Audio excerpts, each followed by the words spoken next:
எல்லாம் இருந்தாலும் உள்ளுக்குள்ள ஏதோ ஒரு வெறுமை இருக்க மாதிரியே இருக்கா? எதிலும் மனம் நிலையா இல்லையா? யாரிடமும் சொல்ல முடியாத ஒரு குழப்பம் உள்ள ஓடிக்கிட்டே இருக்கா? அப்படின்னா இது சாதாரணம் இல்ல. கேது தோஷம் உங்க வாழ்க்கையில தெரியாம பிரச்சனைகளை உருவாக்கி கொண்டிருக்கலாம்.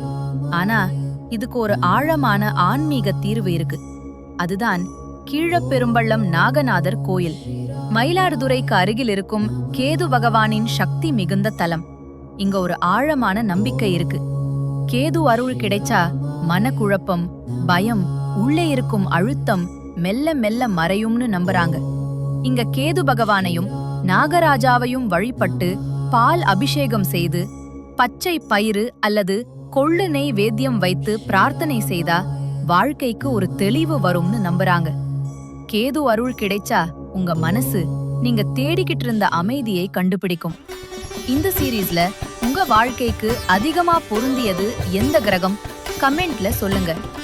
இந்த 9 கிரகங்களின் ரகசியம் புரிஞ்சா வாழ்க்கையே மாறிடும். இன்னும் இது போன்ற ஆன்மீக உண்மைகளுக்கு திருநாமம் சேனலை இப்பவே சப்ஸ்கிரைப் பண்ணுங்க.